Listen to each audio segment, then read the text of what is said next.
Hello everyone, this is part 1 of What If Naruto Had the Power to Control Vectors, and this story was made by Alan W 6616, and I hope you guys enjoy this video and to like, to subscribe, and check out the playlist, to see more comment down below. Now let's start the intro. They call me a god. They call me a god. They call me a god. It was over after a long battle. The Kyuubi was defeated. It was not without its costs, however. The third Hokage had to give his life to seal the demon. The fourth Hokage and his wife were alive, but unconscious in the hospital and were predicted to stay unconscious for at least a week. No one could blame them, however, as fighting the Kyuubi and giving birth to triplets would take it out of anyone. There was a problem though. Someone had to take care of the triplets while the parents were recovering. It was decided that the Sannin would each take one and keep it safe until Minato or Kushina woke up. Jiraiya got the most important of the bunch. A little girl by the name of Naruto. Kushina had told Jiraiya the names of all her kids before she passed out. The Leaf's new Jinchuriki. Tsunade was given the other girl, Minima. She had the Kyuubi's leftover chakra sealed inside her, about one tael's worth. The last and only boy of the bunch, Naruto, was given to Orochimaru. This was a little strange because Orochimaru didn't seem like a person who would willing take care of a kid, but he seemed eager to get Naruto. Later Jiraiya and Tsunade would say he was too eager. Naruto didn't have anything from the Kyuubi, or if he did get any chakra from Kyuubi it was minimal. After the kids were given to each Sannin, Orochimaru took off to his lab with an evil grin on his face. When he got to his lab he set Naruto down on a table and started packing. Today he was going to leave Konoha. It was a little earlier than planned, but he wanted to take his new test subject with him and he wouldn't have him for long. Yes, he had special plans for the son of the Hokage. When Orochimaru finished he walked Naruto in a blanket to hide him from view and quickly escaped the village. It wasn't hard, everyone was still disorganized due to the Kyuubi. He escaped without anyone noticing. Kushina's eyes opened slowly, still trying to adjust to the light. Once she was able to accomplish that, she looked around to see she was in a hospital room. Once she realized she was in a hospital room her mind went into overdrive trying to remember what had happened. Then she shot up. Minato, the kids, where are they? Kushina started to panic. She was going to get out of bed and leave the hospital when the door opened. Kushina, you're awake, Minato said as he ran into Kushina's line of vision carrying two baby girls. Minato, thank goodness you're okay, and are those my babies? Kushina said, holding her hands out. Let me hold them. Minato smiled as he gave them to Kushina, who embraced them. They're so warm, but where's Naruto? She asked. That's when Minato's mood changed from happy to depressed. There's something I need to tell you. Minato told her how he had woken up 2 days earlier and how Orochimaru took Naruto. Don't worry Kushina, we'll find him. I have every Anbu team under me along with Jiraiya's spy network looking everywhere. We'll catch Orochimaru. None of Minato's words could calm Kushina, however, as she was crying and holding Naruto and Minima even closer. But why would he take him? What is he planning on doing with my baby boy? Kushina sobbed. Minato hesitated for a moment. He wasn't sure if he should tell Kushina what they had found so far. It would just make her depressed, but in the end Minato figured Kushina would force him to tell her anyways. We found a lab. It looks like it was being used for human experiments, Minato said, bracing himself for Kushina's reaction. The look on Kushina's face was pure horror. He took my son to be used for his sick experiments, Kushina said as her eyes darkened. Minato, when you find Orochimaru I want you to bring him to me so I can rip him limb from limb, she said, sounding angry and sad all at the same time. I'll make sure of it, Minato said, a little terrified. How about we head home? 3 years later. Kushina was sitting on the couch watching her two daughters play in the living room. They were both bundles of energy and Kushina couldn't be any more pleased. They were getting to live relatively normal lives despite being the daughters of the Hokage and Naruto being a Jinchuriki. Naruto Jinchuriki's status was revealed to the village. As to be expected, people were angry at first because the Kyuubi wasn't killed, but after Minato explained that a Jinchuriki was not the Kyuubi most people calmed down. For the ones who didn't, well, Kushina took care of that. All in all things were going well excepted for one thing. Orochimaru and Naruto had disappeared off the face of the earth, and while Jiraiya was still looking as hard as he could, most of the villagers and ninja believed Naruto was died. Kushina of course believed Naruto was alive, but it made Kushina so angry thinking about what that snake bastard was doing to him. Kushina had to calm down though it wasn't good for her or the baby, Kushina thought as she rubbed her extruded stomach. Kushina was pregnant again. She knew that she might have wanted another kid to fill the void that Naruto had left, but she tried not to think about that. This kid wasn't going to be a replacement for Naruto, it was going to be an addition for when Naruto came back. Her daughters were both thrilled to know they were going to get a younger sibling, but they argued a lot about the gender. Naruto wanted a little sister, saying that they would get along more. Minima wanted a little brother, saying that having too many girls would cause them to fight. Their arguments were endless amount of enjoyment for Kushina and Minato. Speaking of sibling, the girls haven't been told about Naruto. They were going to tell them about Naruto eventually, but they were too young and with another child on the way, Kushina felt they should all hear about it at the same. This was of course if Naruto didn't come back before then. 3 years later. Kushina and Minato watched the twin daughters trying to stick a leaf to their heads. Kushina was holding the youngest daughter, Mito, by the hand. Naruto and Minima had started the academy last year and were both working really hard on chakra control. Naruto had long blonde hair and 3 whisker marks on each cheek. Her eyes are a dark blue color. Minima looked like a younger version of Kushina right down to the color of hair and eyes.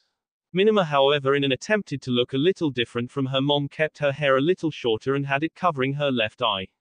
Mito had sky blue eyes along with red hair that she kept mid-length. Naruto and Minima had a hard time controlling their chakra. This was of course due to Naruto being a Jinchuriki and Minima having some of the Kyuubi's chakra. Minato and Kushina had sat him down a few years ago and told him the story excluding Naruto. Kushina had also told Mito recently so she would understand what a Jinchuriki was. Unfortunately, chakra control wasn't the only problem that was arising because of the Kyuubi. Naruto was just as hot-headed as Kushina, and because she was so young she would often get angry. This let the Kyuubi take control. Likely it's never became too bad and Minato has been able to stop it with only Anbu knowing about it. The thing was it was happening a little too often and one day it could get out of hand, so Kushina and Minato tried to keep her happy all the time. It would probably be better when she got a little older. The other issues was when Naruto did lose it caused the demonic chakra in Minima to try and take control also. So far Minima has been able to keep it at bay and keep control, but it's very painful for her to do so. Minima finally got a leaf to stick to her forehead and looked really happy about. Naruto still couldn't do it and looked frustrated at Minima, so she just pulled the leaf off Minima's forehead. "Hey, why'd you do that?" Minima yelled. "Because I felt like it," Naruto said, sticking her tongue out. Minima pulled her arm back ready to punch Naruto, but Minato grabbed her. "Minima, don't punch you sister," Minato said harshly. "But she pulled the leaf off my head," Minima complained. "Even so you shouldn't hit her just because you're mad," Minato said, calming down. Minima didn't look happy, but lowered her arm. "Alright, I'm sorry. As long as you're sorry," Minato said as he picked her up and put her on his shoulders. "Come on girls, me and Kushina have something to tell you," Minato said, looking happy, but Kushina knew this was going to be the hard conversation, even harder than the Kyuubi talk. The family walked to the living room. Minato dropped Minima of the couch with Naruto and Mito then sat in another couch with Kushina. "Girls, this is a story about someone very dear to us even if you never meet him," Kushina said as she clasped her hands. "It's the story on how your brother was taken away." All the girls gasped, finding it hard to believe. "We have a brother," Naruto said. "How come you never told us?" Minima said. "Big brother," Mito said. Kushina raised her hand to silence them. Then she and Minato told him about the incident involving Orochimaru. "We would have told you sooner, but we wanted you to be old enough. When we found out we were having Mito, we decided to wait until she was old enough too, so we could tell the whole family at once." All the girls were thinking different things. Naruto was thinking what Orochimaru was doing to Naruto. Minima was thinking how to find Naruto, and Mito was only thinking what her brother was like. "Have you found out anything since Naruto was taken?" Minima asked. Kushina was surprised to hear her daughter ask a question like that, but answered anyways. "A year ago Jiraiya heard a rumor that Orochimaru joined some group called the Akatsuki, but we haven't even been able to confirm if the Akatsuki even exist, let alone if Orochimaru joined them. The girls seemed a little disappointed in the lack of information, but knew their parents were just as frustrated as they were. That was a lot to take in, so how about we all go to bed? Minato suggested, trying to lighten the mood. The girls just stood up and walked to their rooms without saying anything. They all had a lot to think about. Somewhere, thud, bounce, bounce, thud, bounce, bounce, was the only sound that came from a pitch-black room. Although it was more like a holding cell than an actually room. A boy was throwing a ball against a wall. He had blonde hair, but it was strange, it was pale, like someone had zapped all the saturation from it. A couple strands of his somewhat spiky hair fell over his dark red eyes. The boy was also very pale. He was wearing black shinobi shoes with gray pants and shirt. He also had some sort of glowing ring around his wrist. As he was throwing his ball, he heard someone walk up to his cell. "It's time, Naruto," Orochimaru said as he unlocked the door. Naruto stood up and followed Orochimaru to a large stone room. Inside the room was another man who was spinning a kunai around his finger. "So I just have to kill this brat and you'll let me go?" the man asked Orochimaru. "Yes, of course," Orochimaru hissed as he walked off to the side. As he did, the glowing ring on Naruto's wrist stopped glowing. "This will be over soon," the man said as he stopped spinning his kunai and threw it at Naruto's head. Naruto didn't do anything to stop it or try to dodge. He just stood there. "What an idiot," the man said. The kunai looked like it was going to pierce Naruto's skull, but when it got close to Naruto's head, it was sent back in the direction it came from, stabbing the man in the shoulder. "What the hell?" the man shouted in pain. He gave a death glare at Naruto, who still hadn't moved, as he removed the kunai from his shoulder.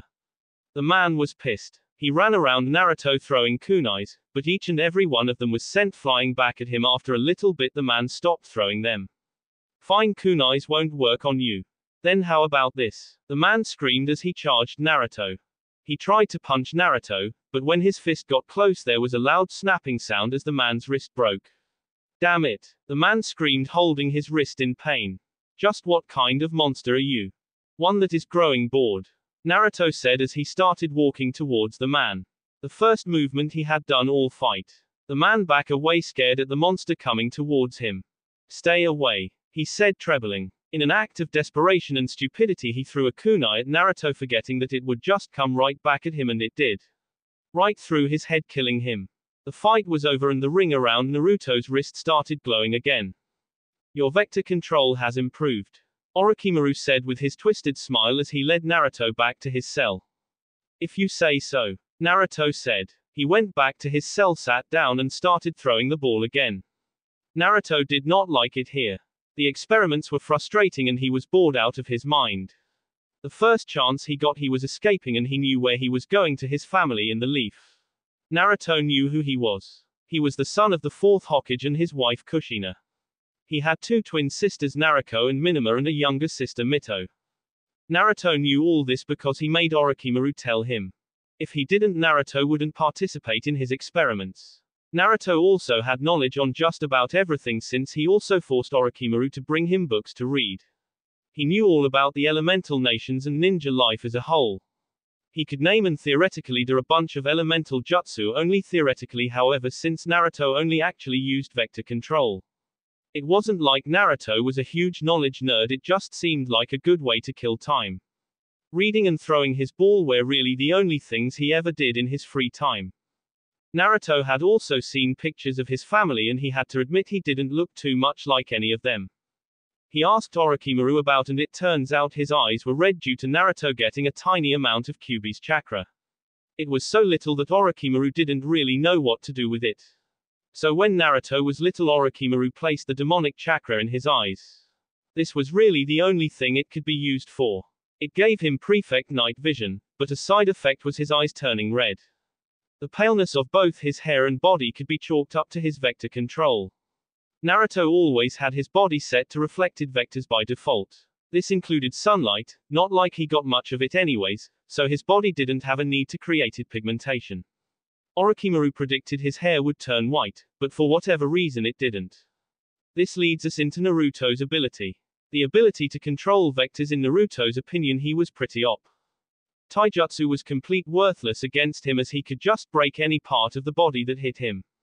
Weapons along with ninjutsu were easily reflected back at the attacker. His reflection took up so little chakra that Naruto's chakra actually replenished itself faster than reflection took away. It was only if he was using actually offensive moves was he in any danger of running out of chakra. His only real weakness was genjutsu, and even that wasn't so much of a weakness. He can't reflect a genjutsu, but when he's caught in one he can just command the vectors in his chakra to go all over the place, thus breaking any genjutsu. The only problem was that Naruto's wasn't doing this all the time like he was with his regular reflection, so if he didn't realize he was in a genjutsu then he wouldn't break out of it. So if he was so powerful, why didn't he break out now? That was because of this damned glowing ring. Orochimaru had always had planned for him to be able to control vectors, so when he was still a baby he put a ring on him that had seals to cut off his chakra. When it was glowing, Naruto couldn't use vector control, and the only time it ever stopped glowing was during experiments. He also didn't know what kind of seals Orochimaru had on it, but for some reason he couldn't break the ring even if it wasn't glowing. Orochimaru had also been busy lately, so there weren't as many experiments. Naruto didn't know what he was busy with. Only that it started when Orochimaru started wearing those black cloaks with red clouds on them. That wasn't anything for Naruto to really think about, however.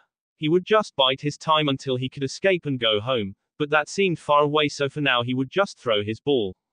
Thud, bounce, bounce, thud, bounce, bounce, thud. Konoha 2 years later. 5-year-old Mito was watching her older sisters training with her mom and dad. Mito had started the academy today, but did anyone congratulate her? No. All her parents cared about was how Naruto and Minima were doing. She didn't even get to choice where they got to eat today. Naruto got to choice because she was starting a new year at the academy too, and Kami forbid they eat anything but ramen.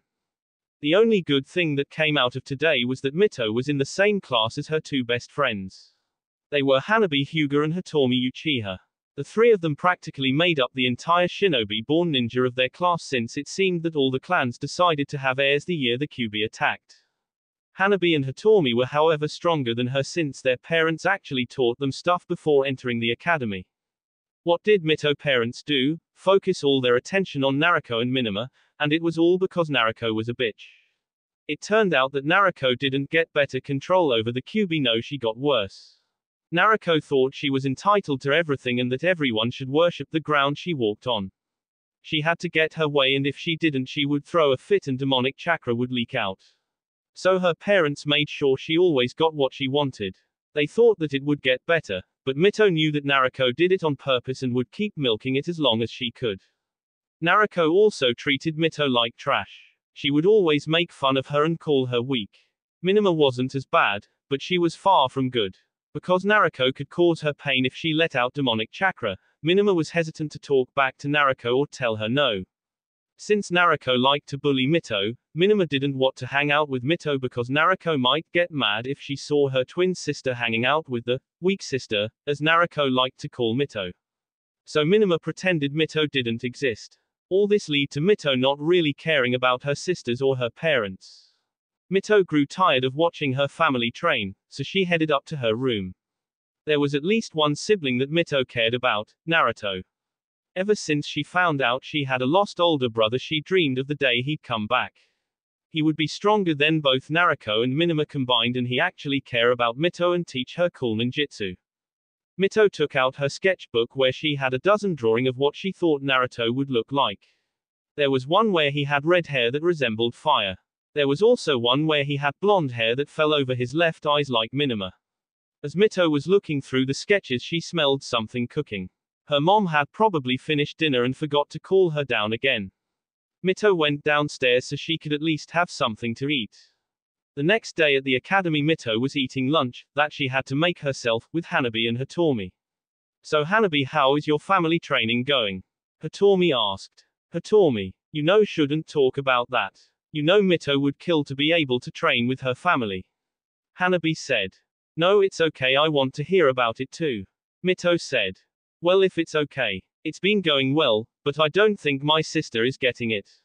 I mean, I'm younger than her, yet I'm able to beat her in a sparring matches. That shouldn't happen, she's supposed to be the next clan head. Hanabi said thoughtfully.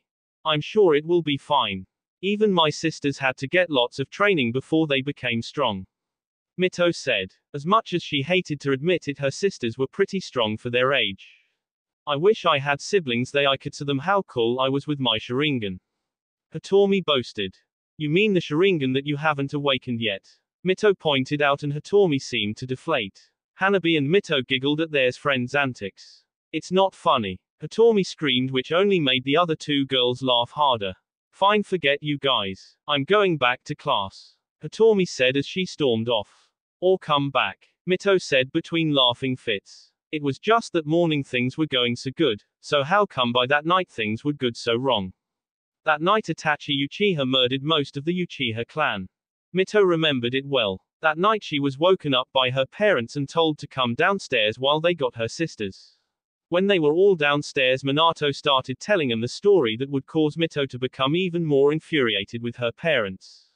Girls, I came here to tell you that I had Itachi Uchiha kill the Uchiha clan. Minato said. What, why? Minima yelled. They were planning a coup and all negotiations weren't working, so the only choice we had was to kill them in a single night. Itachi had the horrible job of doing it. The official announcement will be made tomorrow, but I thought I should tell you now just so you knew. Wait, what about Hitomi? Mito screamed, afraid that her friend was dead. Minato looked at her strangely. I'm sorry, Mito, but who is that? Mito couldn't believe it. Was her father so detached from her life that he didn't even know who her friends were? Hitomi Uchiha, one of my best friends. Oh, she should be okay. Any Uchiha under the age of 10 was spared because they weren't even told of the plot. Minato said like it was no big deal that Mito could have lost one of her only friends. Anyway, that's all I wanted to tell you. Can go back to bed. Mito went back to her room, but she did not sleep. She kept thinking how Hitomi must be feeling right now because she was definitely not okay, like her dad said. Didn't he understand that he ordered her parents to be killed, and he was the one that always spoke of how family was the most important thing. The next day the announcement of what Itachi did was made public and he was hailed as a hero. While the rest of the village was celebrating, Mito and Hanabi went to the building where they were keeping all the Uchihas that weren't killed. It was basically a glorified orphanage. They found Hitomi in her new room crying on her bed. Hitomi. Both Mito and Hanabi screamed as they jumped on her bed in an attempt to comfort her. Are you okay? Mito asked, even though she knew that Hitomi wasn't. My parents are died. Hitomi shouted, even though she was also sobbing. And the person who killed they is being treated like a god. Did you know that he and his little brother Sasuke get to still live in the Uchiha clan compound while all the other were sent to live here? I'm so sorry, Hitomi. I can't even imagine what you must be going through. Hanabi said, ready to cry herself. Do you know how many Uchihas are left? Mito asked. Hitomi wiped her eyes, but more tears filled their place. Including Itachi, there are 11 left. Only 11, that's terrible. Hanabi said, now crying. How many of them have awakened their Sharingan? Only Itachi. Hitomi said. In fact, Sasuke and I are the only ones even trying to become ninja. Every other Uchiha is either too young to join the academy or decided not to go. This is horrible, Mito said. The three girls didn't go to the academy that day. They stayed there helping Hitomi, who cried the entire day. Somewhere a few months later, Naruto was sitting in his cell like always, just waiting for the next experiment to begin. He honestly didn't know what the point was. Everyone Orochimaru told him to fight were easily defeated. Naruto was getting really tired of sitting here, but Naruto was hopeful that he would get out soon because Orochimaru was nervous about something. Well, Orochimaru could never really be nervous about anything, but Naruto had noticed a change. For one, Orochimaru spent a lot more time at the base like he was afraid to leave. Naruto thought it had something to do with those black cloaks that Orochimaru had stopped wearing some time ago. Naruto also sometimes heard Orochimaru talking to his assistant Kabuto about moving to a new base. Another good indicator was that the ring around Naruto's wrist was weakening. When it was glowing, Naruto still couldn't use his chakra, but when it wasn't, Naruto noticed he could now move the ring with his vector control, something that was impossible before. Although he couldn't break the ring, Naruto had high hopes that soon he would be able to escape.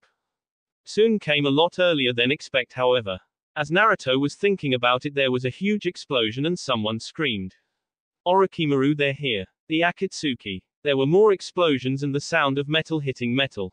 Naruto stood up to go near the cell to hear better when Orochimaru appeared in front of him. Naruto, as you can hear, we're in a bit of trouble, so I appreciate if you would help me. Orochimaru said as he unlocked the cell door and the ring stopped glowing. Remember which side you're on. If you don't, things could go badly for you. Orochimaru said, pointing to the ring that he could activate anytime. Naruto didn't say anything and headed to the direction of the battle. Naruto chuckled to himself as he walked down the hall. There was no way he was following that snake anymore. As he walked down the hall a little farther, his first opponent appeared. It wasn't what he was expecting. His opponent wasn't even human, it was some sort of puppet. It was holding a sword and had a blue chakra string attracted to his back. The chakra string went back down the hall and around a corner where the puppeteer was probably fighting. The puppet wasn't any threat to Naruto, but Naruto needed it. The puppet swung his sword at Naruto. Naruto blocked with the ring. The ring didn't take any damage, but Naruto expected that. The puppet swung again, this time at Naruto's neck, but Naruto used his vector control to redirect the attack at the ring. This went on for a while. No matter where the puppet attacked, it would always end up hitting the ring, and slowly the ring began to crack. Once it was filled with cracks, Naruto was able to use his vectors to break apart the weakened ring. Naruto had the biggest grin on his face. He was finally free from Orochimaru. He didn't even notice the puppet taking another swing, but this time the sword shattered when it came close to Naruto. Then Naruto grabbed the puppet and it shattered too. Well, time to get out of here. Naruto looked up at the ceiling. He knew this base was underground, so all he had to do was go up. He stomped the ground with his feet and was sent flying through the roof and several layers of dirt before he broke through to the surface. Naruto was in some sort of forest. He had only been to the surface a couple times before. Orochimaru had to take him up for experiment evolving controlling the wind because the underground base wasn't well suited for it. Naruto started running as he used the vectors under his feet to push him forward. He didn't know what direction he was going in, but any direction was fine, he would find out where he was later. After an hour of running, although it wasn't really running, Naruto came across a small village. It wasn't much, but it would tell him where he was and he could get some basic supplies. He probably also needed to get some new clothes. His current outfit was falling apart due to being the only thing he had worn for years. Yeah, he defiantly needed clothes. Naruto was on his way to the Hidden Leaf with new clothes and a map. He had kept the black shinobi shoes, but he had bought blue shinobi pants and a basic white long-sleeve shirt. He got the money by going around to different stores and offering to sweep the floors for a super low price. The owner would get a huge deal, and since Naruto used his vector control to force all the dust out in a matter of seconds, he got money for doing basically nothing. Naruto did this until he got enough money to buy supplies. The only problem was that he far away from the leaf. It would take some time to get there, but it would be worth it in the end, at least he hoped. 1 week later. Naruto could see the gates. It had taken him forever and a half to get here, and it was past midnight when he finally did, but he was here now. He walked up to the guard station where there were two people who looked very tried. State your business, one of the guards said in a tone that didn't make it seem like he actually cared. Hello, I'm here because I'm the Hokage's son, Naruto said. The two guards shot to attention instantly, but they looked pissed. Are you trying to be funny, kid? One of the guards said seriously. Naruto was confused. Why did they suddenly become so angry? You think impersonating the Hokage's dead son is some kind of joke? The other guard spat. DD dead. Naruto stuttered. Yes. He was taken a long time ago, and no matter how much the Hokage's family wants to believe it, there is no way he is still alive.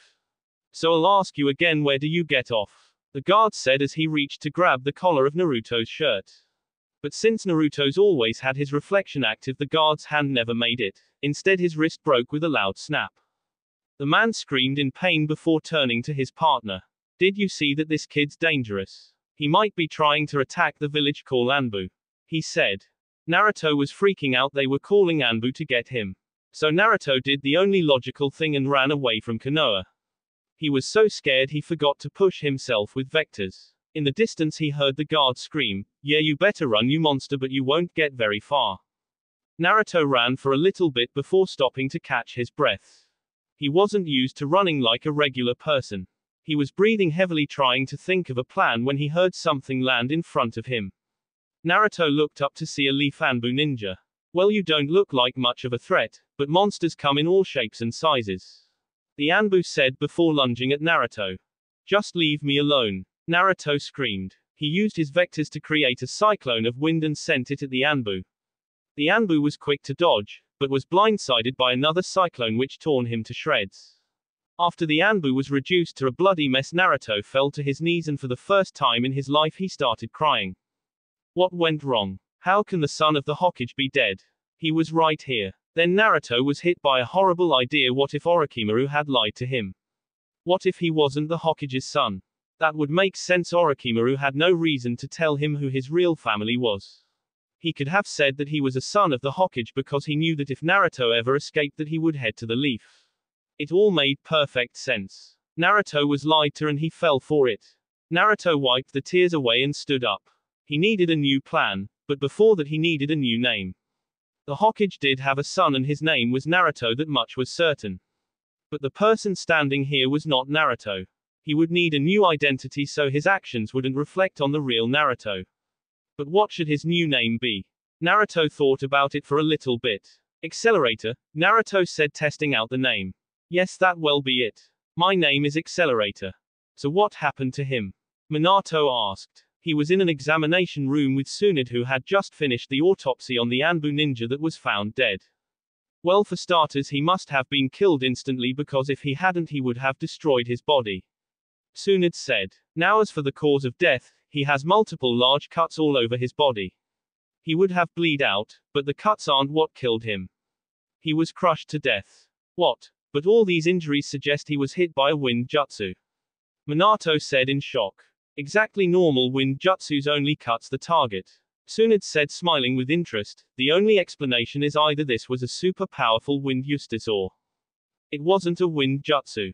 Minato said. What about the guards? Tsunade gave Minato a smile. That part is even more interesting than the Anbu's case. The guard's testimony stated that a young boy walked up to the gates. When the guard asked him what his business was, the boy said, just regular business.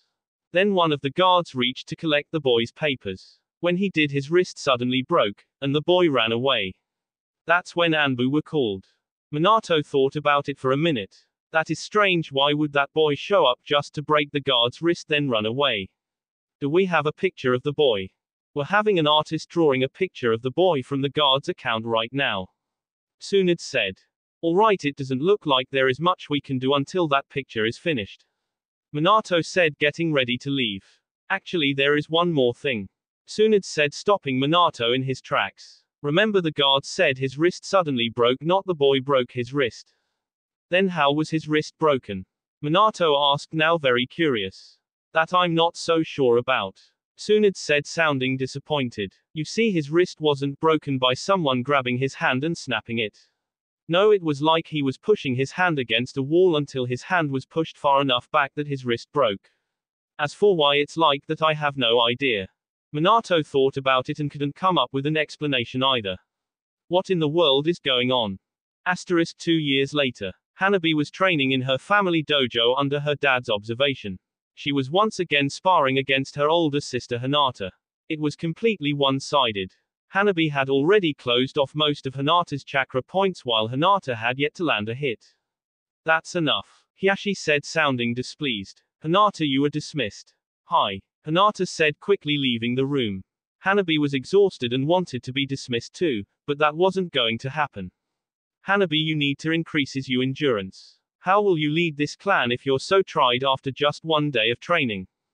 Hanabi wanted to tell him that his one day of training was what most Chunin did. She was only an academy student, not even a fully fledged ninja. Even if it was decided that Hanabi would be the clan head instead of Hinata, it didn't mean he could beat her in the ground. If only Hinata wasn't so weak, then Hanabi wouldn't have to pick up her slack. Anyways, let's get back to training, Hiashi said. Hanabi was finally done after 2 more hours of learning new gentle fist stances. Hiashi dismissed Hanabi.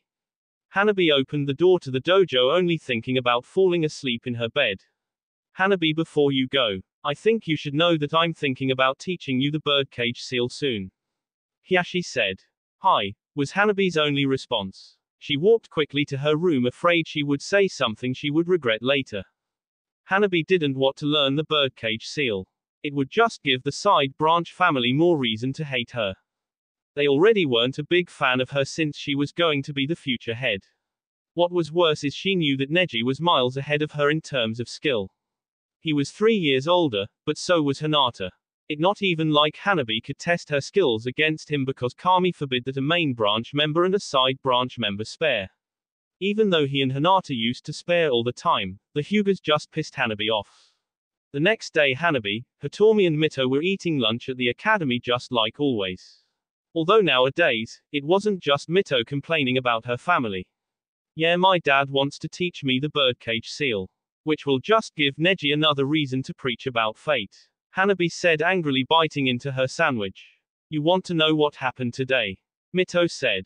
Jiraiya came by and let my sisters sign the toad contract. On the other hand, my present was I got to watch my sisters try and summon a toad. But they're older than you, so it's natural for them to get things first. Hitomi said. I guess, but I'm positive that when I turn 10 I won't get to sign the contract after all. My parents haven't given me a single kunai. Mito said. They sat there in silence for a little bit before Mito said. We should leave.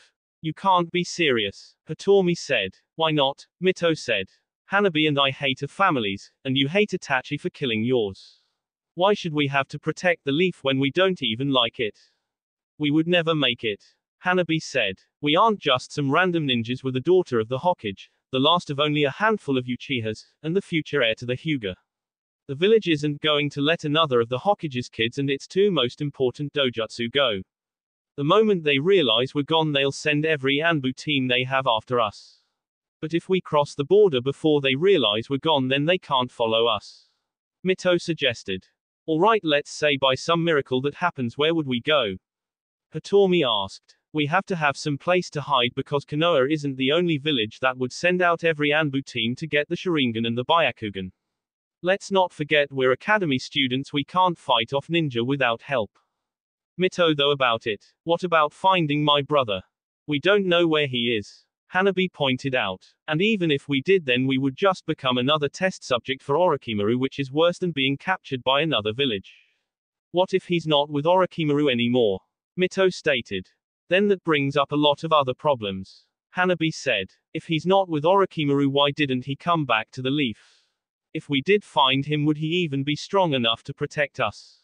Will he even want to protect us? Let's not forget, to even find him we would have to know where he was and outrun the leaf's Anbu. That a lot of what ifs. Mito didn't look happy. Fine, I guess you're right. Mito said, thinking about her brother a little more. I wonder what he's doing right now. Somewhere. Look what we've got here. A bandit said to his fellow bandits. They were watching a very pale boy with a bag slung over his shoulder walking down the road. The bandits were following behind him. I wonder what's in the bag. Another bandit said.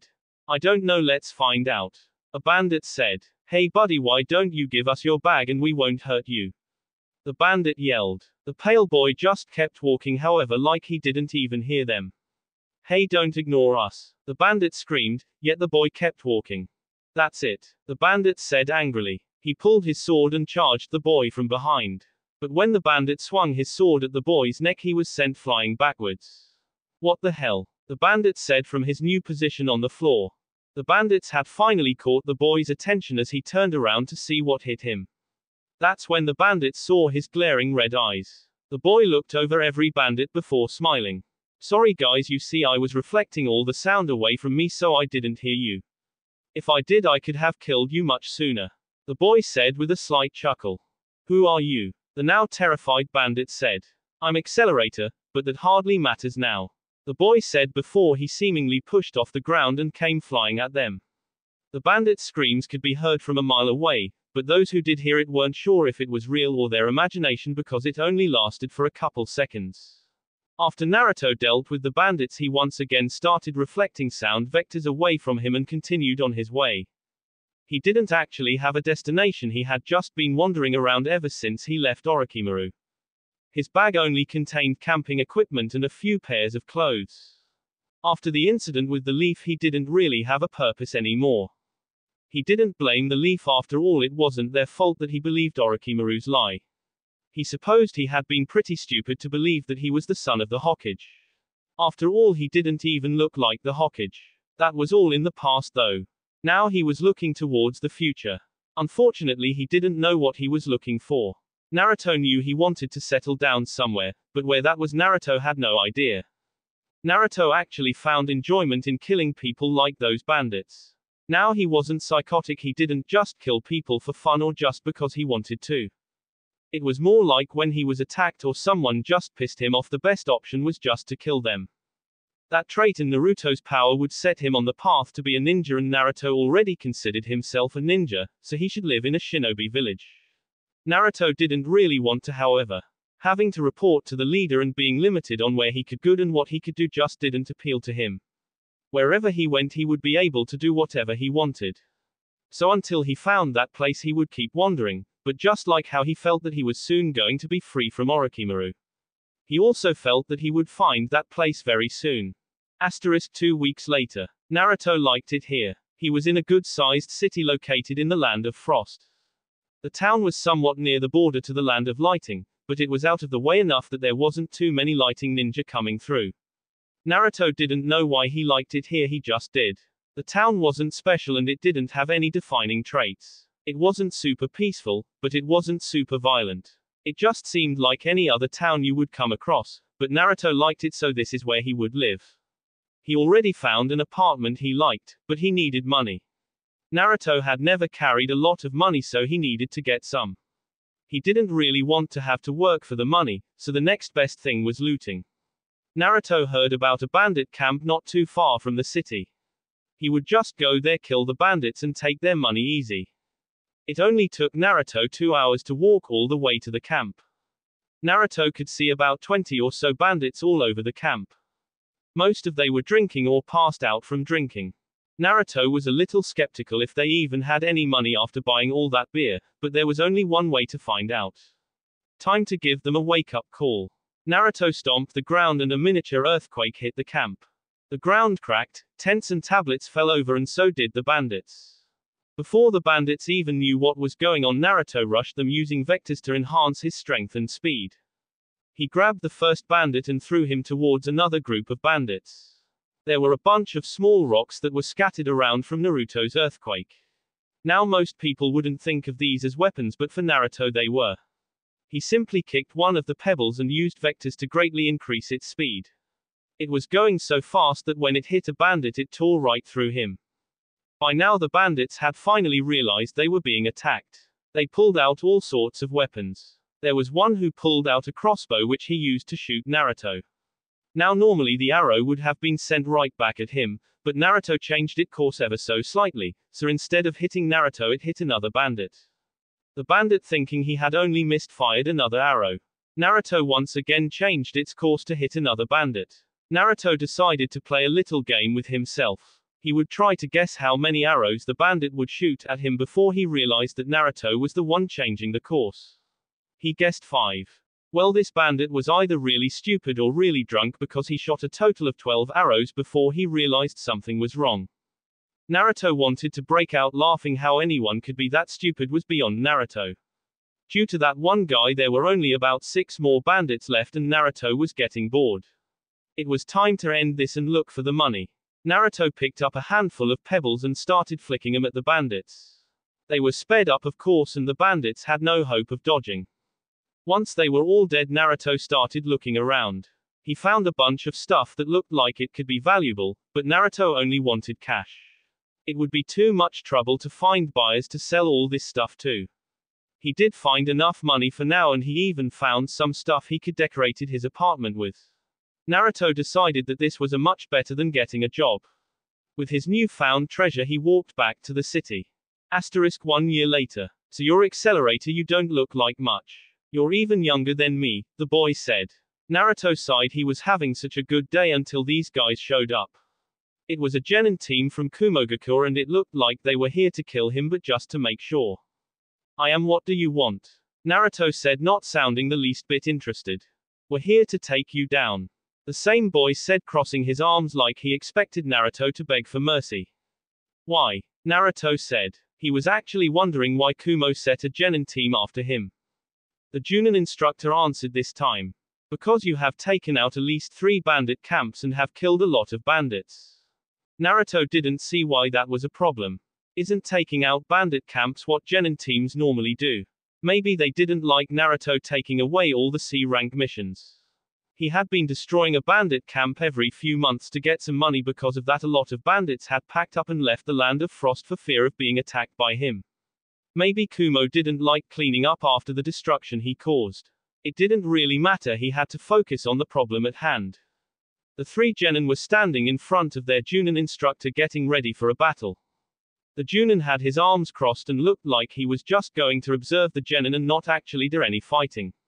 They probably didn't think Naruto was a serious threat. After all, the only thing he had done was destroy a few bandit camps, nothing a low-level Chunin couldn't have done. If in fact he was a low-level Chunin, then a genin team should be able to deal with him, but Naruto was not a low-level Chunin. He would have to show them that the hard way. Come at me, he said. Two of the genin disappeared from sight while the one who had first spoken to Naruto charged at him with a kunai. Well, aren't you arrogant? Naruto said. As the boy got closer, two hands shot up from the ground underneath Naruto. The hands tried to grab Naruto's ankles only for their wrist to be broken. At the same time, Naruto felt a kunai touch his back, but it was reflected and there was a cry of pain. Then Naruto stomped the ground, causing rocks to fly up and hit the genin that was running towards him. This caused the boy to fly up a little bit. Naruto grabbed the boy's wrist. He swung him around so fast that he ripped the boy's arm out of his socket. The boy fell to the ground crying as he held his now stub of an arm. The Junin instructor looked at Naruto with absolute shock and terror at how fast he had taken care of the genin. Naruto gave him his sadistic smile and held up the arm of the boy. Would you like this back? The Junin looked angry but didn't say anything. Then with incredible speed collected the boy and set him on the ground away from Naruto. Then he once again ran past Naruto to collect another boy who had a kunai embedded in his stomach. The Junin set the boy next to the other boy. Don't worry, we'll get you medical attention soon, he said, although he sounded very worried. Naruto took one step forward and the Junin instantly turned his head to look at Naruto. Are you sure? Because I'm not one to let people who attack me live, Naruto said. The Junin stood up and looked at Naruto with fire in his eyes. I'm going to kill you, he said. He then went through a set of hand signs. Lightning release, electromagnetic murder. The Junin screamed as a wave of electricity was fired at Naruto. Naruto threw the arm he was still holding at the electricity. The electricity tore through the arm, turning it black and crispy. The electricity continued towards Naruto, and just like everything else, when it made contact it was reflected back at the owner. The Junin had no choice but to cancel the jutsu and jump away. When he did, Naruto pushed off the ground, which sent him fly towards the Junin. The Junin, unable to move in midair, had to block Naruto's kick. The kick was so strong it sent him flying into a tree. The Junin tried to get up, but Naruto flew at him again, this time kicking him through the tree. The Junin was now on his back covered in blood. He was too hurt to get up as Naruto walked towards him. You weren't as strong as I thought you'd be, Naruto said. The Junin didn't say anything, he just looked at Naruto with hate in his eyes. Naruto wasn't bothered. He just kicked the Junin head, which let him control the vectors in his neck, letting Naruto snap it. Naruto then walked over to the two genin who were still lying on the ground, obviously in pain. Just remember, you were the ones who attacked me, Naruto said before walking over to a nearby tree and tapping it with his hand. The tree uprooted itself and levitated over to the genin. Goodbye, Naruto said as the tree dropped on the genin, crushing them. Naruto smiled at his handiwork. That was great, but where's the third one? Naruto said, looked around. It would just be a pain in the ass to look for him, so I guess I'll just go home, Naruto said to himself, choosing to let the last genin get away. A couple days later, a bounty hunter attacked Naruto. After Naruto dealt with him, he took the bingo book the bounty hunter had with him. Naruto guessed that he had been placed in the bingo book after his little stunt with the Kumo ninja. He skimmed the pages until sure enough he found himself. Somehow they had gotten a picture of him and under it said, Accelerator. Wanted for killing Kumo ninja. Wanted by Kumogakur. Threat B. Afflation, none. Last scene, Land of Frost. Naruto looked at the book for a little bit, letting it sink in. He was surprised he was only a B rank threat, but they probably still didn't know how powerful he truly was. He threw the book away in a nearby trash can. It didn't matter to him if he was wanted or not. He wasn't going to run away just because some bounty hunters were going to come after him. No, he was staying right here.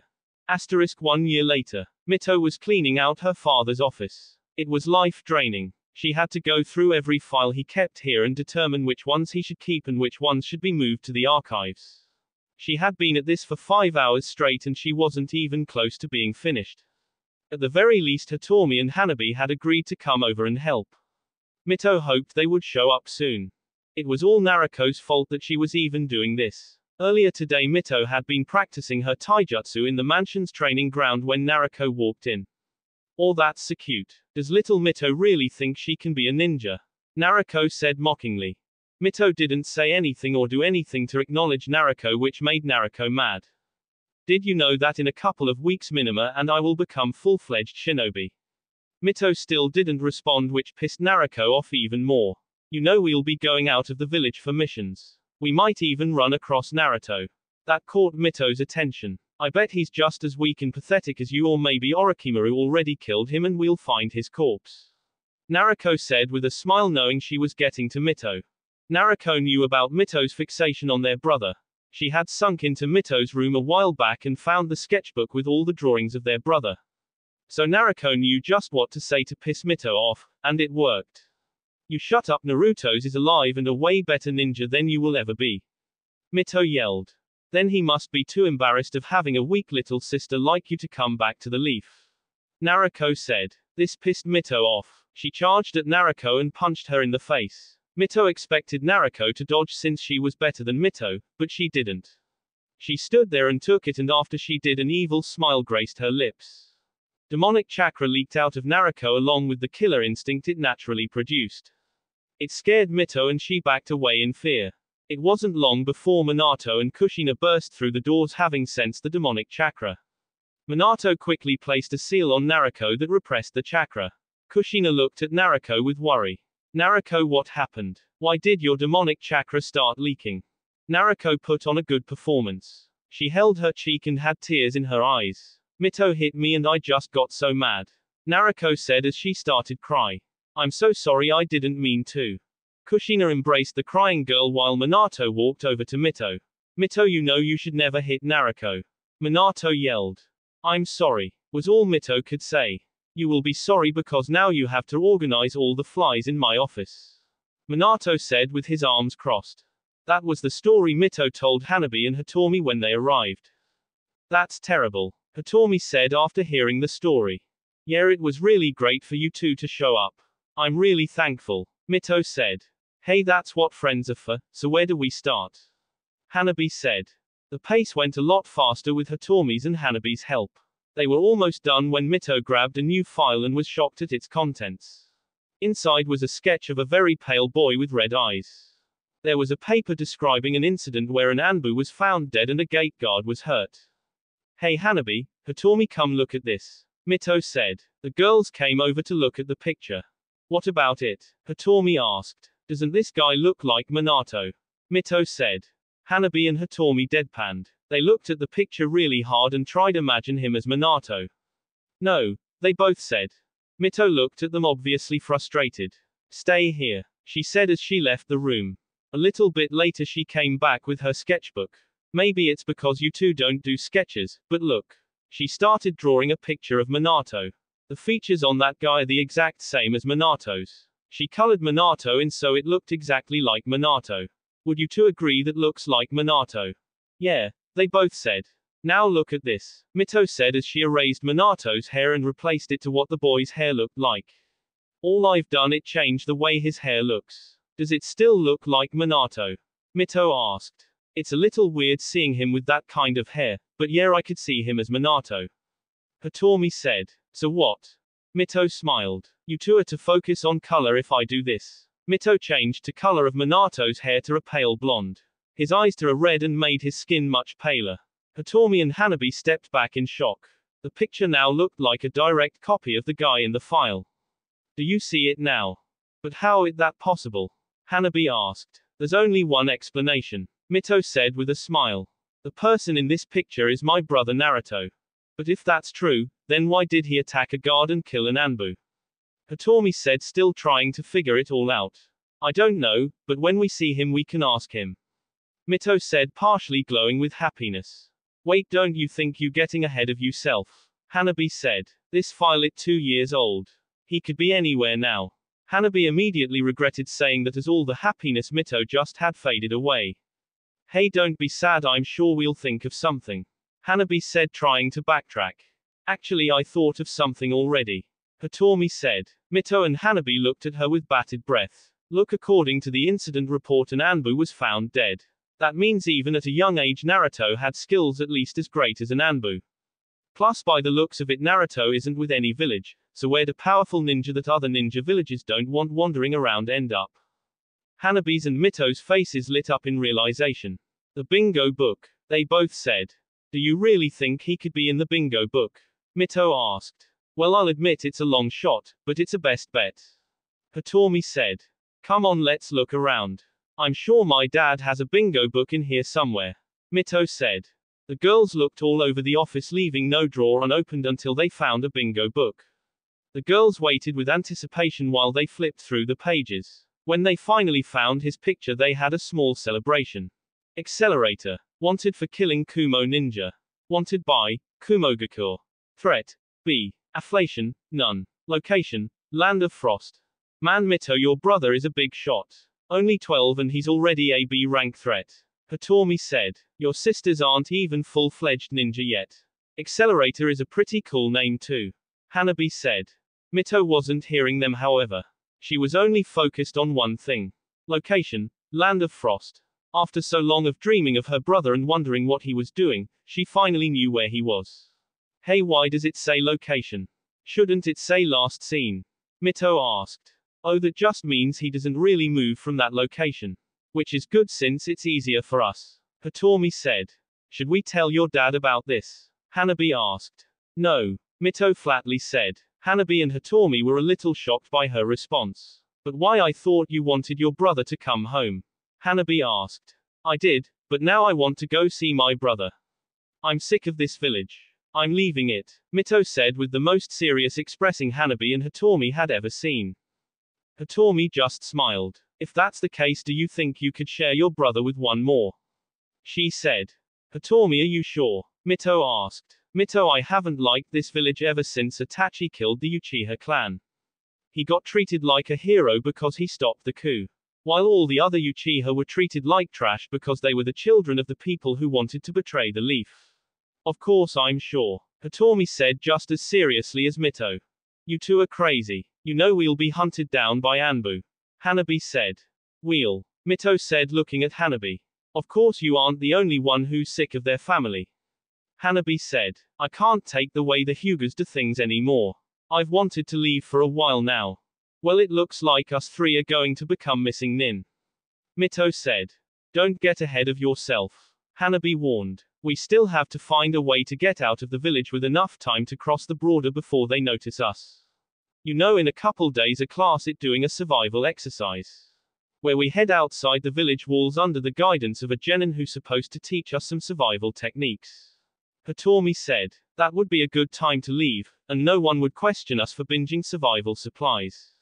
Alright, that's when we'll leave and find my brother. Mito said. In the days following the survival exercise, the three girls packed everything they would need. When they were questioned about it, they would just say they were preparing for the exercise.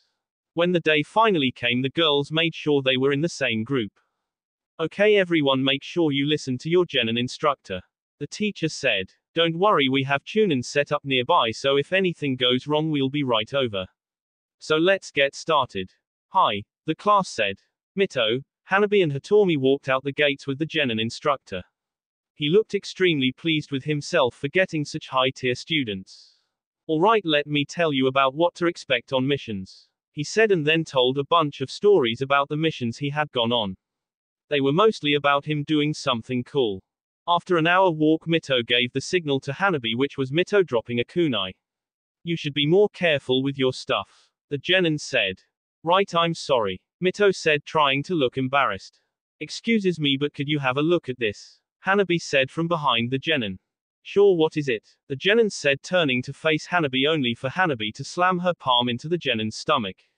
The genin doubled over where Hanabi proceed to close off all his chakra points which knock him out. Okay, let's go, Mito said as the girls ran off. Mito took out a map and started planning the route as they ran. Okay sir, in order to get to the land of frost we have to go through the land of hot water. It doesn't have a ninja village, so once we cross the border we should be okay. How long do we have till they discover the genin? Hitomi asked. If something went wrong then the genin was supposed to call the Chunin standing by, but since he didn't they won't think anything wrong until near the end of the exercise. Hanabi said. That gives us a good few hours, Mito said as they ran far away from Konoha. What these girls did would later be considered the second greatest incident the fourth Hokage would ever have. Some would even say that it was the greatest incident he'd ever have, even higher than the Kyuubi attack. That will be it for this video. If you want more, comment down below, like, subscribe. And see you guys later.